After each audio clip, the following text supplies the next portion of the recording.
Jadi gini, ketika Rasulullah Shallallahu Alaihi Wasallam meninggal, itu hadis yang sahih itu menyampaikan bahwasanya Rasul meninggal di gilirannya Bunda Aisyah di kamar Bunda Aisyah. Maka Bunda Aisyah berkata salah satu kebahagiaanku adalah ketika Rasulullah meninggal pada hari giliranku di kamarku. Maka di kamar, jadi kalau teman-teman pergi ke Masjid Nabawi, di situ ada kubah yang berwarna hijau, di bawahnya itu makamnya Nabi. Disitulah kamarnya Bunda Aisyah. Jadi Bunda Aisyah dan Rasulullah punya kamar dulu di situ. Nah, Bunda Aisyah pernah cerita ketika beliau lagi merawat Rasulullah ketika lagi sakaratul maut itu, maka beliau punya penyakit meriang panas yang sangat tinggi. Maka waktu itu beliau berkata, dan salah satu keindahan yang aku dapat adalah ketika ludahku bertemu dengan ludah beliau. Kenapa? Karena pada saat sakit seperti itu Rasulullah ketika bangun itu selalu nanya, ini sudah waktunya sholat atau belum? Kalau sudah, minta Bilal untuk azan. Dan yang beliau minta adalah air untuk wudhu. Tapi begitu wudhu beliau pingsan. Dan beliau minta untuk disiwak sebelum meninggal. Nah, kan beliau kan nggak bisa lagi untuk nyiwakin sendiri. Maka kata Bunda Aisyah, beliau yang melembutkan siwak itu lalu kemudian menggosokkan pada Rasulullah. Maka ludahnya beliau berjumpa dengan ludahnya Rasulullah sebelum wafat. Dan beliau selalu minta didinginkan wajahnya karena panas sekali.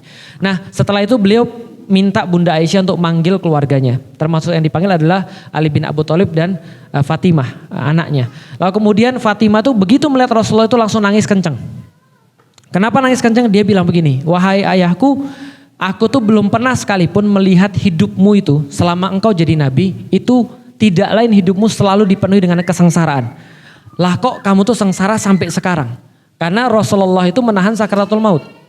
Dalam hadis yang lain, Nabi Muhammad itu pernah tawar-menawar dengan malaikat Jibril dengan mengatakan bahwasanya apakah ini sakaratul maut ini akan dirasakan umatku juga? Padahal sakitnya kayak gini, itu Rasulullah. Lalu kemudian Jibril berkata, kekhususan bagimu itu 1 porsi sementara umatmu dapat 99 porsi. Lalu kemudian Nabi Muhammad berkata, bisa nggak diganti saja? Saya yang dapat yang lebih banyak, umatku yang lebih sedikit. Nah, dalam keadaan sakit itu kemudian Fatimah ngelihat kejar, kencang nangisnya. Kemudian dia berkata, wahai ayahku, aku belum pernah melihat engkau semenjak engkau hidup sampai engkau mau wafat pun engkau berbahagia. Engkau selalu dalam keadaan sengsara. Maka kemudian Rasul bilang ini, Rasul mengisyaratkan sesuatu sehingga Fatimah mendekat kepada beliau karena beliau nggak bisa ngomong terlalu kencang. Lalu kemudian beliau berbisik kepada Fatimah. Fatimah langsung nangis lebih parah lagi. Nah, waktu itu Aisyah ngelihat itu karena itu terjadinya di kamarnya Bunda Aisyah, ngelihatnya ini apa yang terjadi? Nangis parah sekali ketika dibisikin. Lalu kemudian ketika beliau nangis, Rasul bilang memberikan isyarat lagi untuk beliau dekat lagi dan beliau membisikkan lagi. Setelah itu Bunda Fatimah tertawa sangat senang sekali. Setelah Rasul wafat, ini ditanya sama Bunda Aisyah, apa yang dibisakan sama ayahmu kepada kamu? Maka Fatimah berkata, yang pertama ketika aku nangis banget itu dikatakan bahwa, wahai Fatimah, bapakmu tidak akan pernah lagi sengsara setelah ini. Berarti confirm wafat. Paham maksudnya? Karena Rasul itu kalau masih hidup pasti sengsara. Karena dia kan orang yang paling tinggi derajatnya, maka paling besar kesulitannya di dunia. Karena tadi al-ajru biqadri masyaqqah. Maka kemudian ketika itu confirm, maka beliau nangis. Kenapa? Karena segera kehilangan ayahnya. Bayangin orang sahabat aja stres apalagi anaknya. Lalu kemudian yang kedua kali apa yang dibisikkan sehingga membuat beliau tertawa? Maka kemudian dibisikkan, Rasul berkata, wahai Fatimah, nanti setelah aku meninggal, dari keluargaku yang pertama kali nyusul aku adalah kamu. Jadi dalilnya adalah yang pertama kali nyusul Rasulullah adalah Fatimah. Maka ketika beliau wafat, beliau langsung menyusul Rasul. Maka senang sekali. Ada yang berkata 6 bulan, ada yang berkata ada yang berkata 6 pekan, ada yang berkata ya pokoknya yang pertama kali wafat daripada ahlul bait Nabi, yaitu adalah yang berada di satu rumah dengan Nabi, yaitu keluarganya adalah Fatimah. Itu menyusul beliau. Tapi kalau dalil menyambut wallahu a'lam bishawab. Yang ada dalil menyambut malah Utsman bin Affan.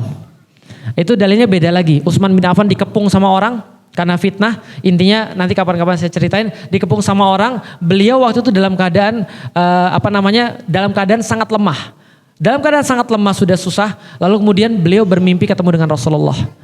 Nah waktu itu Ali bin Abi Thalib datang, wahai Utsman kita bubarin aja nih orang-orang yang demo ini. Semua orang-orang ini masa mereka kurang ajar begitu. Bubarin aja, kita perangi mereka semua, kita udah siap. Kata Utsman, jangan, kenapa? Saya barusan mimpi ketemu Rasulullah. Rasul bilang, Utsman mau gak engkau hari ini berpuasa, nanti bukanya bareng saya. Nah, itu jadi mimpinya Utsman. Ya kalau mimpinya Utsman kan pasti benar ya. Maka hari itu beliau berpuasa karena beliau tahu hari itu beliau syahid. Dan beliau nggak mau ngusir orang-orang ini karena beliau tahu bahwa ini adalah jalan dia ketemu dengan Rasulullah. Karena beliau berpuasa, buka puasanya sama Rasulullah. Maka buka puasa disambut Rasulullah, bareng Rasulullah.